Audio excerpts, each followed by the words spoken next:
era frequente o meu marido ter pesadelos horríveis e acordar a gritar com medo. Annie, que tinha mudado de nome para proteger a sua identidade, disse numa entrevista: "Nos últimos anos tenho andado a fugir ao perigo de ser assassinada." Expus um campo de concentração escondido dentro do hospital. O incinerador, na Casa da Caldeira, também era usado como forno crematório. So every day I get a large number of emails relating with human rights violations around the world. So when Annie made her statement, which was published in the Epoch Times, I got this story. Conheci David quando estava a escrever um artigo para o jornal The Epoch Times. Ele tinha dado um discurso em Santa Mónica e parecia muito deslocado por estar aqui, de gabardina, em maio. No entanto, o que me marcou mais foi a sua dedicação incansável à justiça humana. Mantivemos o contacto por e-mail. Sempre que ele escrevia, estava no aeroporto a caminho, ou no regresso de Genebra, ou da Austrália, ou de alguma parte do mundo, sempre a lutar pelos oprimidos. From an early age, what I wanted to do was to do something about the Holocaust, to try to learn the lessons from it.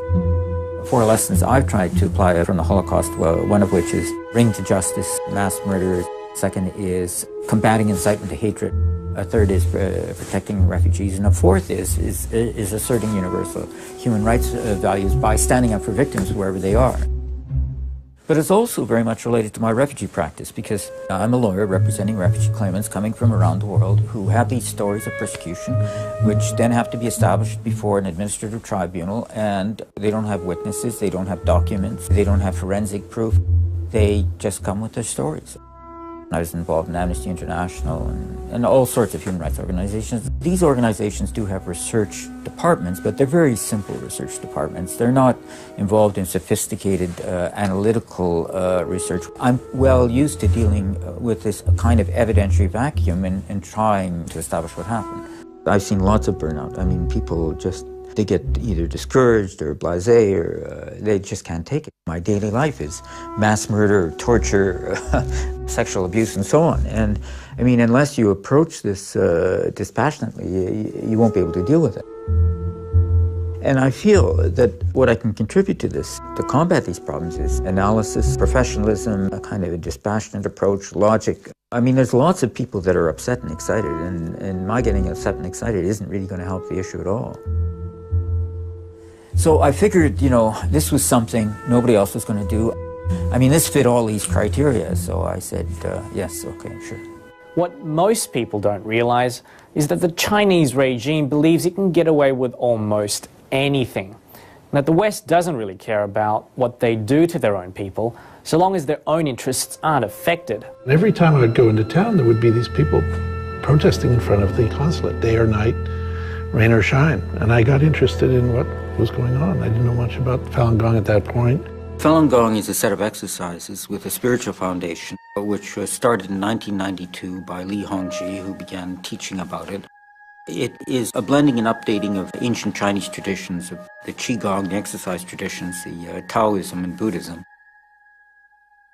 I'm not a Falun Gong practitioner, and neither is David Kilgore, and to a certain extent we got involved in this partly because we were outsiders and independent and were able to exercise an independent judgment on this whole issue. David Matas e David Kilgore publicaram Bloody Harvest, uma investigação minuciosa sobre as alegações de recolha de órgãos realizadas em seguidores de Falun Gong vivos. It spread throughout China very quickly, because this was after the collapse of the Iron Curtain and the collapse of the Soviet Union and the shift within China from socialism to capitalism, so that there was an ideological vacuum in China. The Falun Gong was actually encouraged initially by the authorities on the basis that it was healthful and it cut down on the health bill in a system which was financially in dire straits because of the extraction of money away from the health system. And it grew from a standing start in 92 until 99, according to government estimates. It was 70 to 100 million practitioners, which was more at the time than the membership of the Communist Party, which was 60 million. And the party at this point took ideological fright and became jealous of the popularity of a movement which was rooted in ancient Chinese traditions.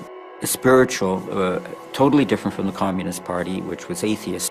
And the party banned it in '99 out of this jealousy and fear, and has since propagandized against it and has insisted that people abandon the practice.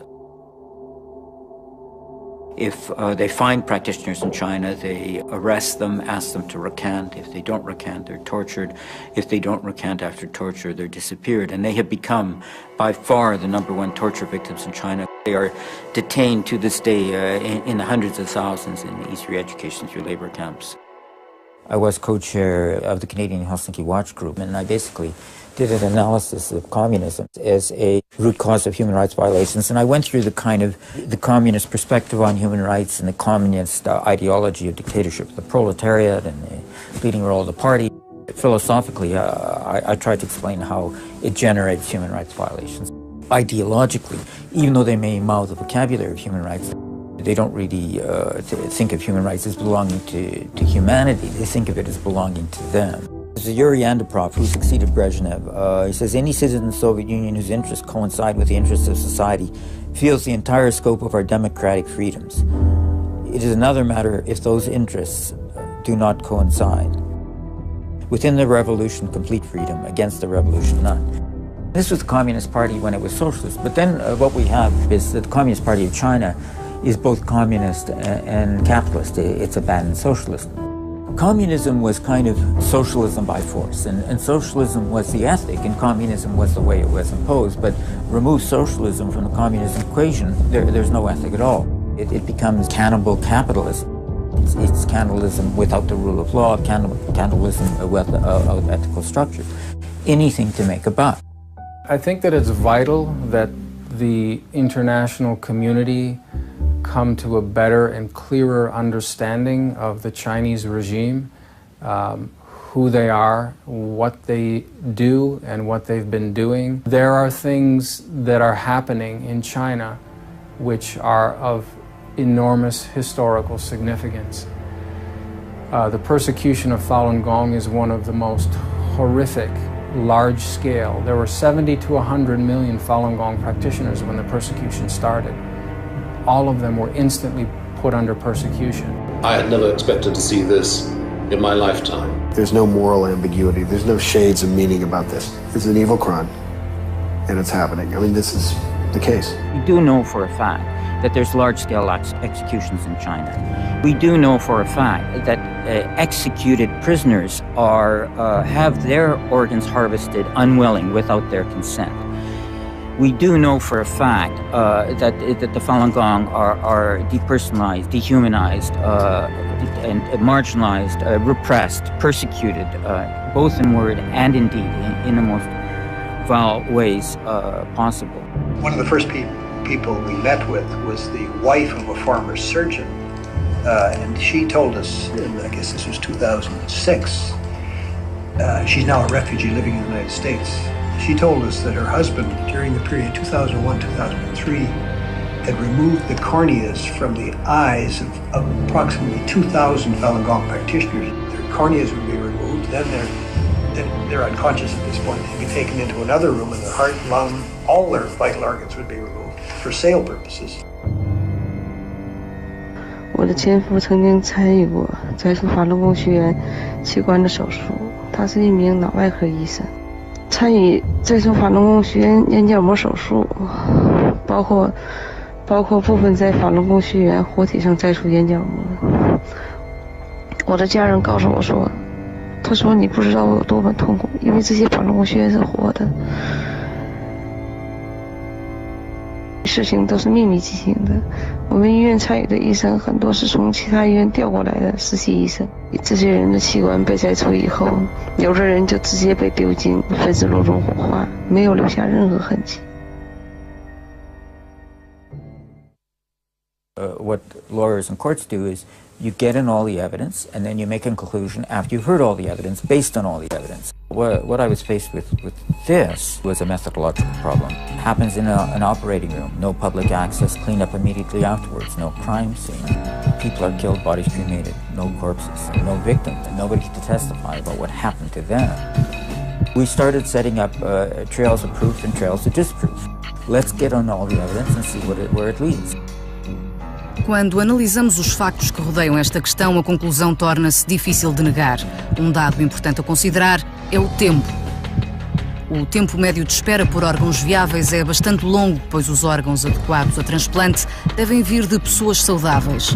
Consequentemente, o tempo médio de espera por um coração é de 8 meses, por um fígado é de 26 meses e por um rim é de 37 meses.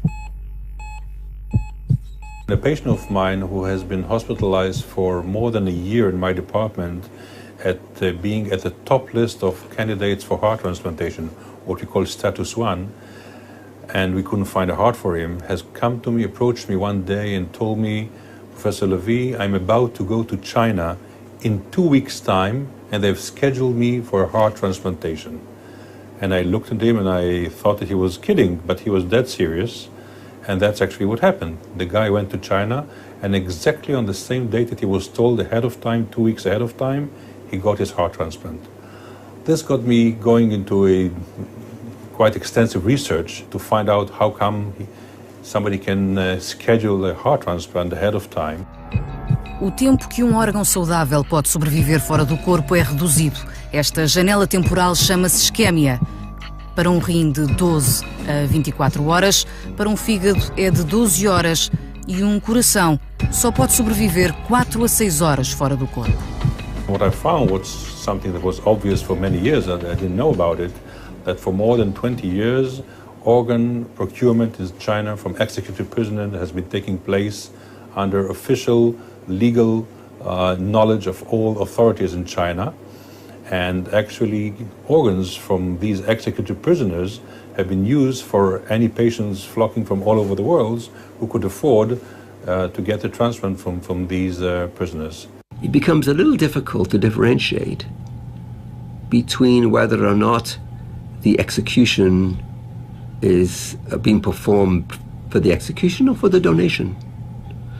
So it's convenient. It's hard sometimes. We cross a barrier here. Is this a patient who's going to be executed anyway? Or is the execution a part of the fact, well, there's some good organs here? We know that some of the executions are timed for the organ transplants. So we know that has to be true, certainly for heart and sometimes and liver transplants too. You need to time it. You know, you have a recipient and a donor. Well, when are you going to shoot them? When are you going to poison them? When are you going to do it? Well, that's nauseating. It's disgusting. It's criminal. I read a paper in the medical literature saying that they developed a method in China where they cover a severely burned patient with almost 90% burned with a human skin as a temporary coverage. We are using the same method all over the world with narrow strips of skin that are taken from cadavers. But this article from China said that they use a whole body skin, like a whole envelope. And I asked the surgeon, how do you freeze such a huge piece of skin? He said, no, we are not using any freezing method. I said, how come? He said, we are using only fresh. So how you happen to have fresh skin in such huge dimension? He said, no, in every given moment there are hundreds of people in China waiting for a death sentence. And we call the prison, so they shoot the person in the right dimension to the patient that I need to treat. And when I've heard that, I understand that this wonderful method that was described in the medical literature is not valid for me on the ethical basis. I cannot use it, even though I want very much to save the life of the patient that I'm in charge. 41,500 transplants over a 6-year period cannot be explained by executed criminals. What I could see in terms of trends was that transplant volumes on a multi-year basis were pretty constant before the persecution of Falun Gong and then shot up after the persecution of Falun Gong began. And then, so, I mean, obviously, one explanation is the killing of Falun Gong for their organs. So this became, it's not conclusive by itself, but it's sort of one piece of evidence in support of the allegation. For me, the safest thing is to look at what the Chinese government is saying.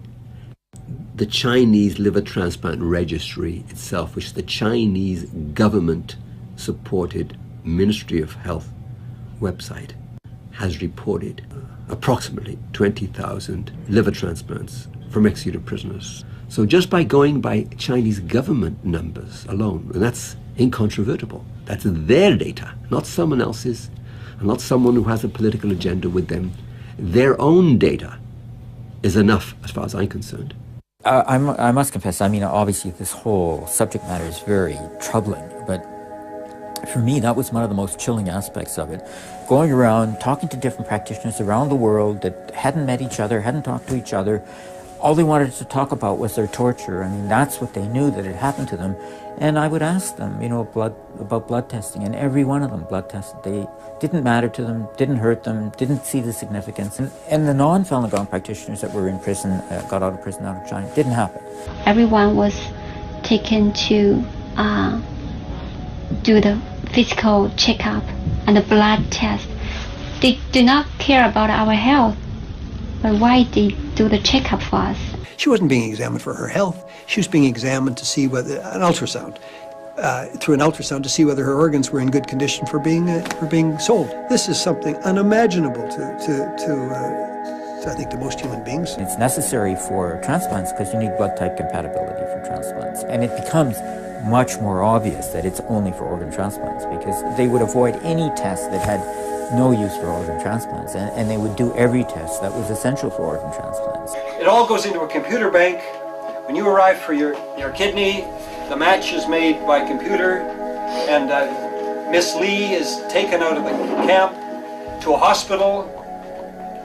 She's given some kind of an anesthetic and a needle, and both kidneys are taken, all vital organs are taken. She is dead, and her body is burned, and it's counted as a suicide, and you get your new kidney. A trail that went somewhere wild, for instance, was the phone calls. We had people, for example, calling into China to hospitals and prisons and saying, do you have Falun Gong practitioners available for organs? And the answer in about 15 institutions across the country was yes. We recorded those conversations. We had independent interpreters.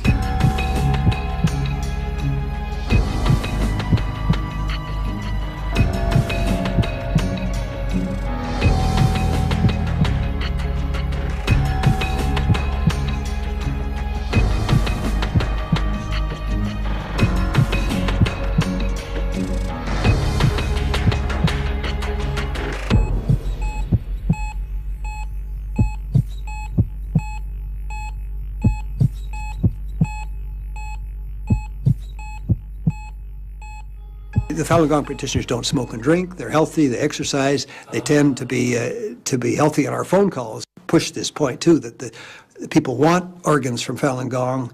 That's why they would phone the hospitals and ask them if they have Falun Gong. The telephone numbers were in fact. Yes, I have the list of the phone numbers, the dates. Believe me, I used to be a prosecutor. I knew that there would be cynicism, and I did my utmost to make sure that everything was satisfactorily and properly and correctly and ethically done. Like we had websites of hospitals advertising wait times and at prices, boasting about how much money they were making. O website da Rede Internacional de Transplantes da China afirma que pode encontrar dadores de órgãos imediatamente. Uma outra página afirma: antes do transplante verificaremos a função renal do dador, por isso é mais seguro do que noutros países, onde o órgão não vem de um dador vivo. No website lia-se uma pergunta: os órgãos para transplante do pâncreas vêm de pacientes em morte cerebral? A resposta era: os nossos órgãos não vêm de vítimas em morte cerebral, pois o estado dos órgãos pode não ser bom. Outro website, chamado Centro de Transplante do Oriente, veio a ser alterado, mas numa versão de arquivo dizia: desde janeiro de 2005 até agora, realizámos 647 transplantes de fígado. 12 deles apenas esta semana. O tempo médio de espera é de 2 semanas. Este gráfico representa as cirurgias de transplante. Em 1998 fizeram-se apenas 9 transplantes de fígado, mas em 2005 os transplantes já chegavam aos 2.248. Apesar de todos os esforços para ocultar a informação, relatos explícitos e alarmantes de testemunhas continuam a chegar a público. Cao Dong is in his 30s. He'd been a prisoner in northern China, and he gave a very nervous, understandably, very nervous report of what he had seen in that prison. I asked him whether he was aware of the practice of what is known as organ harvesting, which is taking body parts from prisoners to order, in effect. This is a trade which is run by the People's Liberation Army for profit. And he could only tell me that he had a friend, another Falun Gong practitioner, in the prison in northwest China. The friend disappeared one day, and the next time he saw him was his body, the friend's body, in the prison hospital with holes where body parts had apparently been removed. After the meeting I had with these former prisoners, they were all arrested. Cao Dong was later convicted of meeting me, and he was sentenced to 5 years in prison, and he remains in prison now. Em 2002, uma testemunha, um agente armado da polícia que trabalhava para o Serviço de Segurança Pública, participou em detenções ilegais e na tortura de seguidores do Falun Gong. Ele fez-nos um relato em primeira mão sobre uma seguidora do Falun Gong. Ele disse que após uma semana de tortura intensa e de ser forçada a ingerir comida, ela tinha feridas e cicatrizes em todo o corpo. Depois, enquanto estava completamente consciente, sem qualquer anestesia, abriram-lhe o peito com um bisturi. O sangue jorrou e ela gritou de dor a dizer: "O Falun Gong é fantástico." Depois disse: "Mataram-me a mim, um único indivíduo, não vão matar-nos a todos." Nesse momento o médico hesitou, mas continuou a cortar as veias. O coração foi retirado primeiro, depois foram os rins. Quando a tesoura cortou as veias do coração, ela começou a contorcer-se. Foi horrível. Parecia que algo estava a rasgar-se. Ela tinha a boca e os olhos completamente abertos. Não quero continuar.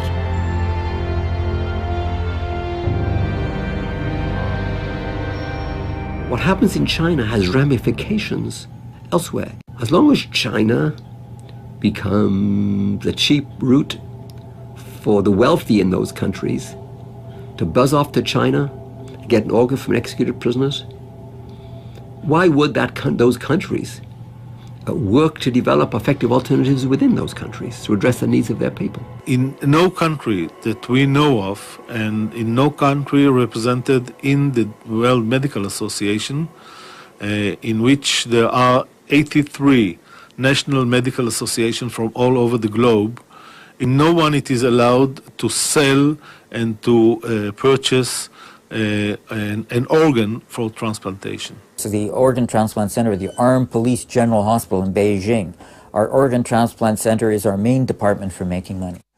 So what you've got is now these army hospitals killing Falun Gong practitioners for their organs as a way of making money.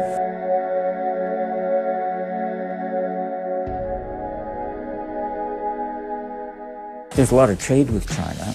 China has slave labor camps where about half of them are Falun Gong practitioners.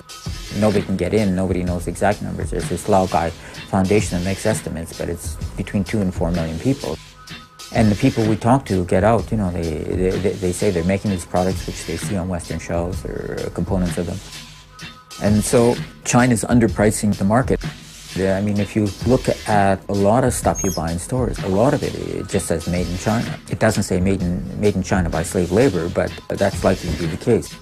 And we've actually talked to people who've been in these camps, Falun Gong practitioners, and I'm going to talk tomorrow about a young woman who worked 16 hours a day making products for export. In the dispatching center, we were forced to wrap the chopsticks by using a piece of paper, and on it said the chopstick was sanitized, so rest assured to use it. And they were then distributed to the market, and people just use it, but it's very dirty, it's not clean at all. We're not allowed to wash our hands.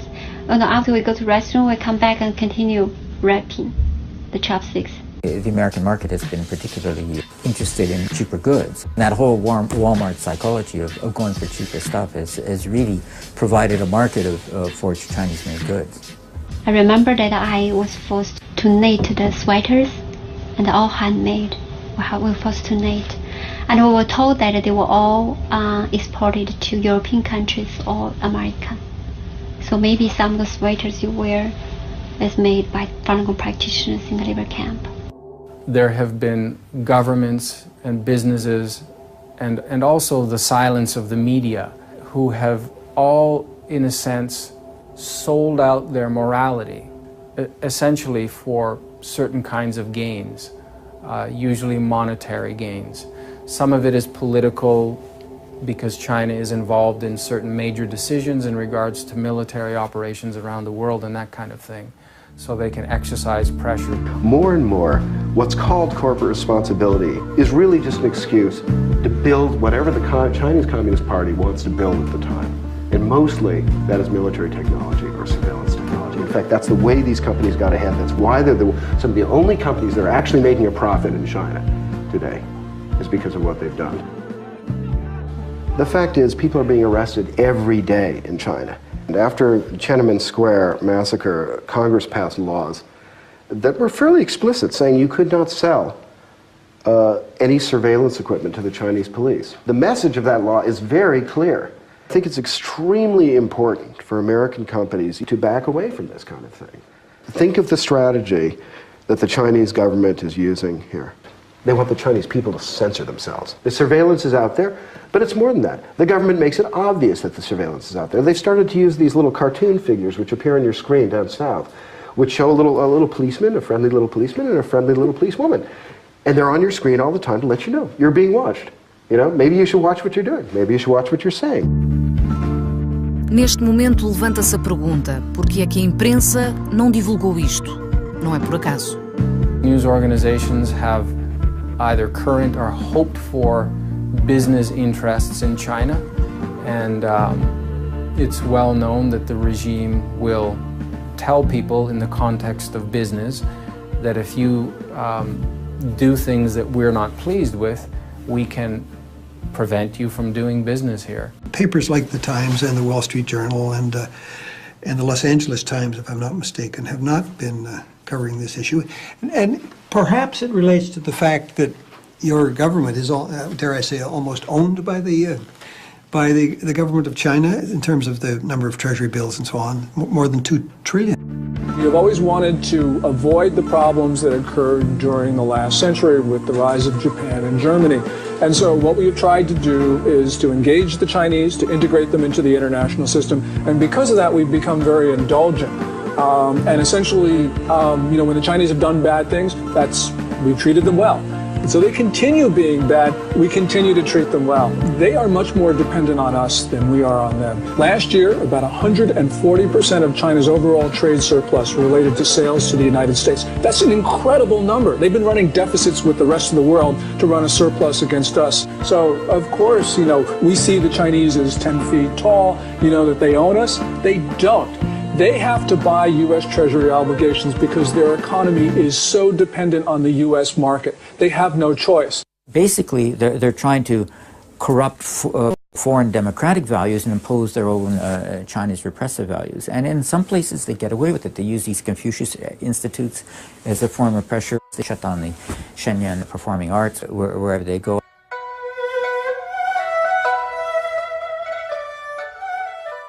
There was actually a lawsuit in Israel where Tel Aviv University shut down an art exhibit of Chinese art on the request of the Chinese embassy because there was a Confucius Institute there, and then there was a lawsuit about it. Ever since, the 1989 Tiananmen Square massacre where they killed many unarmed students, They've been trying to control the media because that exploded around the world, that incident. The local consulates and embassies have a very strong presence, and they have a lot of connections.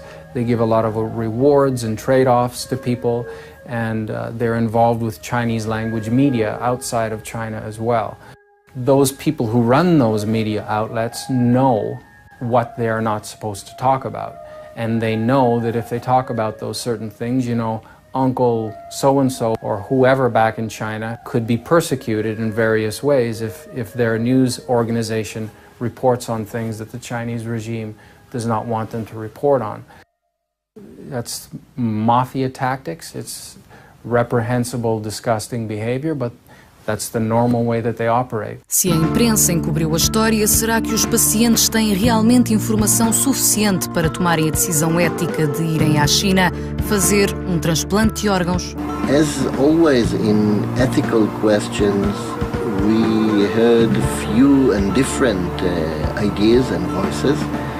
People who were transplanted in China came and said our life was saved due to the fact that in China people can harvest organs without all the ethical limitations that they have in Israel or in other countries in the West.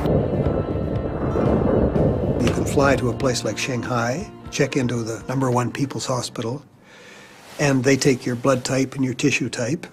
They find there's a match for you in, say, camp number 75, and you're told you're getting the liver from a convicted criminal who was going to be executed anyway, so you're desperate about your liver and you want to believe the person was going to die anyway, and you fly back to San Diego with your new liver, and somebody has died so that you could have the new liver. When I've asked my patients who was about to go to China, does he know what the source of organs, the heart that he's going to get there, does he know what the source is? And he said that he didn't bother to ask. All that he knows is that he wanted to save his life. Similarly, several other patients who at that time went to China, who were asked by me and by other physicians here, what's their reaction, to the fact that they're going to be saved by executed prisoners or other people whose hearts they're going to get. They told they couldn't face this reality, and they simply decided to push all these thoughts aside. I cannot condemn the patients who are facing the choice to die or have their transplant. They would not have gone to China if there was no solution for their problem in China. Unfortunately, in medicine, as in many other things, unethical transplant practice is often bad medicine. They often go together. In fact, in the hospital now, I just came from the hospital now, we have a patient who's very sick, very ill, coming back from a country where she'd received a traffic transplant. And of course, it became very complicated. So there are consequences. Because there are actually in the United States, prisoners who want to donate, and they're not allowed to amongst the prisoners sentenced to death. So they're not allowed to because it's considered unethical to take organs from prisoners sentenced to death. There are other problems associated with Chinese transplantation. It's not just the use of executed prisoners, how those kidneys, how those organs, livers, kidneys, hearts are then allocated to people. Are they given to the Chinese in need or to rich people coming from abroad who buy organs, and the poor Chinese can't afford them because they're not allocated in a manner that is transparent and accountable. And unfortunately, and I'm not saying this, the Chinese government itself has said it, there is a corrupt money chain that's associated with the organs that are taken from these executed prisoners. Corruptive money chain that is hard to stop once you've started it. There's a tendency to think of any new medical development as a benefit to humanity. That's certainly the intent of its developers, but medical research, no matter how far advanced, comes face to face with the same old capacity for good and evil. Jana Bin Li foi uma universitária comum até 1999, mas desde então tem vivido pesadelo por ser seguidora do Falun Gong na China. People could not imagine how evil inside. It's a kind of place like hell on earth. And the first we have to they search our body and take off all our clothes. And then I was taken to an isolated room. And I remember 2 police women there. waiting for me. They ordered me to write a guarantee not practicing Falun Gong anymore, and I refused. And they asked why, and I said because I know it's the truth of the universe. The principle of truthfulness, compassion, and forbearance. There's nothing wrong with it. But they said, okay, then you squat down, and each holding my arm, and each holding one electric baton this length, and they start shocking me. And they said, you still refuse to write? I said, no, I will not write. And they started shocking me together. And they shocked me by using the electric batons, and started from my back, my neck, my arm. And several times I was beaten down, and they pulled me up again and shocked me again. And on the same night, I couldn't lie down. I had to crawl, this way on the bed because I was scorched all over. I could smell the scorched hair and scorched skin. I was scorched all over.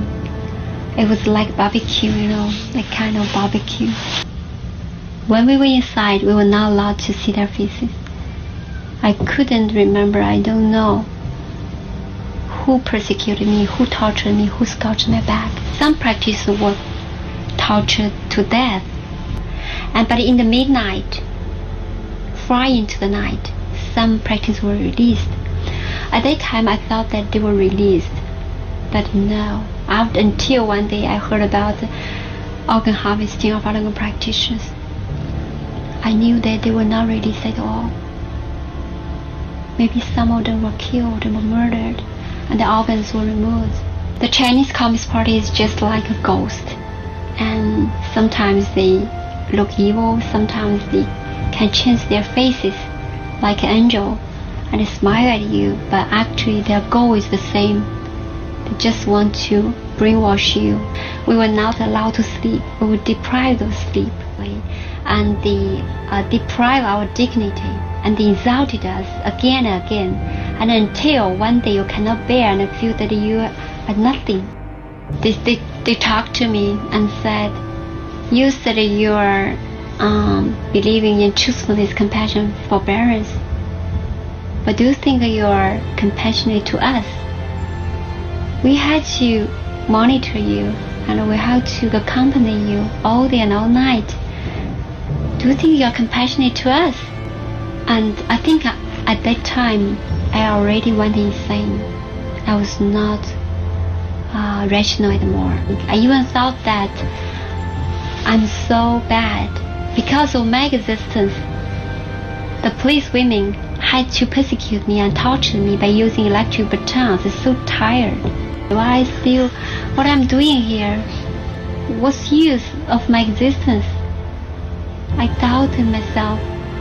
The concentrated persecution happening on me lasted about 14 months before I gave up. The Chinese Communist Party, they give you only two choices. One, die physically, they torture you physically, and the other one is die spiritually. I kept talking to myself, reminding myself that the Buddha can sacrifice his life for the truth of the universe. And I know my belief, I know it's the truth. I have to be determined to my belief, and for not only myself but also for this world.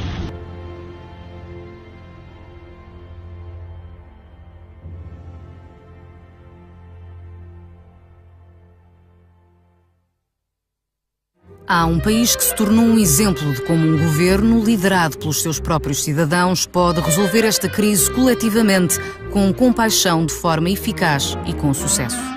There's a mixture of religious and social and ethnic background that makes a lot of people reluctant to donate organs after their death.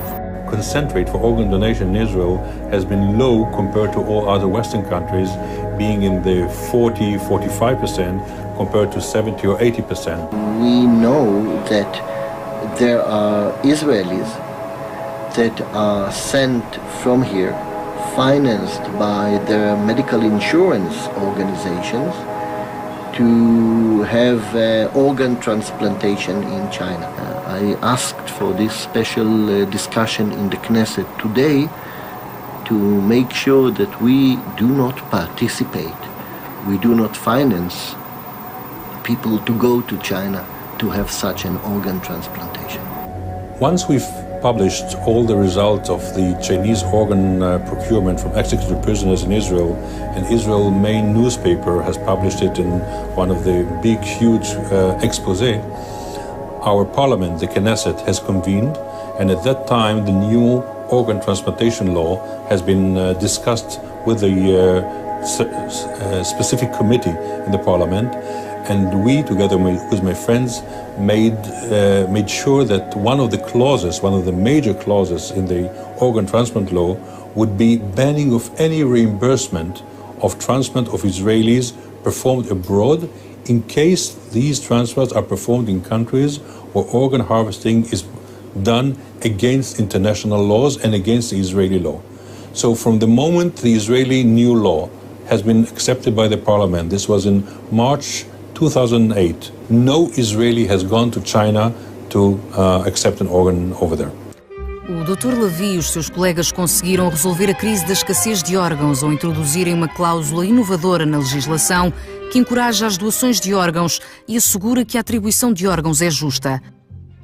Esta cláusula define que as pessoas que se declaram oficialmente como doadoras de órgãos têm prioridade na atribuição de órgãos. Desde a implementação desta nova lei, o número de dadores continua a aumentar exponencialmente. It's amazing. I'm preparing the talk for Buenos Aires, and I just got the final numbers from the Israel National Transplant Center, showing that since the new law, you can see it here. Number for this entire year of live kidney transplant was 58, 2009 69, 2010 78, and this year 106. And this, it's almost doubling the number, okay? And in parallel, the number of patients who went abroad for kidney has went down by 90%. As long as these transplants were fully reimbursed by the companies, Israeli would go there. The moment there's no reimbursement for this, that's it, no more Israelis. And I wish other countries would do that. At this point, all roads lead back to China. I think people have, as collective groups, such as businesses, media, and government, vital and urgent decisions they need to make, because when something this horrific and this drastic has been going on for over 10 years, and people are just turning away, mostly in exchange for a buck, I believe it's urgent and vital, and that people really have to stop and think when they're making the decision to turn their backs on one of the worst persecutions that have occurred in history. As an individual, I can focus on human rights, I can focus on killing a Falun Gong for their organs, but governments have economic constituency, a political constituency, they've got military considerations, they have to balance off one against the other. If diplomatic efforts fail, it is up to the medical community to do what it can in order to stop the Chinese colleagues from doing that. We, together with several American friends, have published several calls in international medical journals calling for a boycott or banning of any publication coming from Chinese physicians which are based on organ transplantation, the source of organs being executed prisoners. And hopefully, by concerted efforts of all medical associations around the globe, we'll be able at least to stop academically all Chinese physicians and to cut this chain of atrocities which is taking place in China. I saw it as an example by which we would address the problem of transplant organ trafficking and tourism, that we recognize a problem and as a community try to address it, and hopefully the conclusions and our determination will become part of the bone marrow of anyone dealing with organ transplant donors, to know that the rights of the donors have to be protected, and that the recipients have to be protected, and that organs have to be recovered in an ethical fashion and allocated to people in an ethical fashion. The use of executed prisoners is a cheap trick. It's easy to get them, and as long as it's easy to get the organs from executed prisoners, the pressure to develop alternatives will be less. The fact that it's abhorrent, it needs to stop, and it's a crime against humanity has been stated over and over. The WHO has said it. The question is, can they develop an alternative? But it's going to be a long time, I think, before they develop that in a manner that can address their needs. The Chinese government says that they're trying. I just have a sense that when the Chinese government really wants to do something, they do it. They interfere with many things outside of their country when they're trying to silence people who are raising awareness about their many human rights abuses. What did I do about it? Well, I told people about it. I think that's the best way to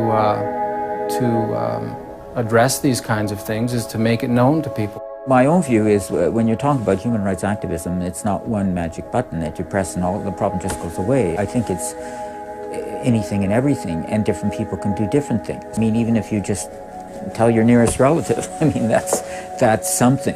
You can write a letter, you can send an email, you can raise it with your member of parliament. A lot of people are members of non-governmental organizations, and they get them involved. And you get enough different people coming from enough different directions, then the whole thing collapses. I was involved in the anti-apartheid movement, and it looked as powerful now as the government of China is, and it just collapsed almost overnight. Or I was involved in pushing back the Iron Curtain. Again, it collapsed almost overnight. And I was also involved with the national security state problems in Latin America, and again, they've all gone. This kind of repressive power that you see in China, the Communist Party, it's very brittle. It's hard and brittle, and you know, constant little pieces of pressure eventually just make it collapse all at once. Mobilize enough people who know the truth, and all this sham of power disappears. The more pressure we put on China, the more, not just doctors, but governments and people, make it clear to the Chinese authorities that this is unacceptable. I think the more effective we will all be. I genuinely would want to see Chinese enter the world of organ transplantation, become part of the international arena. They have a lot to offer. And I do believe, actually, that those progressive forces in China actually welcome press and professional and governmental attention that's been given to this, because I think it strengthens their hand. People in China and all other countries, they interact, right? And people in other countries can also influence Chinese people. If more people know the truth, to make efforts to rescue Falun Gong practitioners, it's equivalent to saving people there. If more people awaken, and they will quit the Chinese Communist Party. Although I experienced a lot and so much pain and so much torture, I do not regret. I think using my own experience to let more people know about the truth and to awaken Chinese people who was not aware about the truth, I think it's worth it. We call everyone's attention to the persecution that's happening in China of Falun Gong practitioners, because it's the most important thing today in the world. Why? Because you know what is Chinese Communist Party doing? The Chinese Communist Party is undermining the base for the existence of human beings. What's Falun Gong? Falun Gong is about the principle of truthfulness, compassion, forbearance. Without this principle, the world has no future. A história já nos mostrou que os abusos aos direitos humanos não têm fronteiras. What you see is that human rights violations are not self-contained. If you don't stop them, they spread. There's a tendency, at least initially, for people to say, that's not me, I don't have to be concerned, but human rights violations aren't just an attack on a defined group, they eventually just get a lot bigger. With the Holocaust, 6 million innocent Jews killed, but there was 37 million civilians killed, 31 of whom were not Jews. And it's a direct result of the anti-Semitism, which wasn't stopped before World War II. It stopped the anti-Semitism. I mean, the 6 million Jews would be alive, but 31 million others would also be alive. Oppressors have a very easy time in oppressing their home constituency, because they control the home territory, but they can't repress the whole world. So outsiders have the luxury of saying something that the people inside don't have the ability to say. And secondly, the repressive government feels it doesn't even really need the support of people inside because they can just throw them away if they don't agree. But they can't do that with outsiders. In a perverse sort of way, these repressive governments care more about what outside opinion is. Archimedes said, give me a big enough lever and I can move the world. And in Winnipeg, I'm far enough away that I've got as much leverage as one could possibly get. Part of the reason I got involved in this issue is that I'm not Chinese, that I'm not Falun Gong, that China's a long ways away, that this is a strange and different place. And I think if you're going to assert human rights, you have to jump across that kind of ideological, linguistic, racial, religious, spiritual divide to assert the unity of humanity. What we need to do is take that leap to help people who are victims who are not us. People have to see that they themselves are involved in this, that this threatens them, which it does. Encontrei esta citação da Segunda Guerra Mundial. Primeiro, perseguiram os socialistas e eu não os defendi porque não era socialista. Depois, perseguiram os sindicalistas e eu não os defendi porque não era sindicalista. Em seguida, perseguiram os judeus e eu não os defendi porque não era judeu. Então, perseguiram-me a mim e já não restava ninguém para me defender. Locução: Débora Henriques, Spell.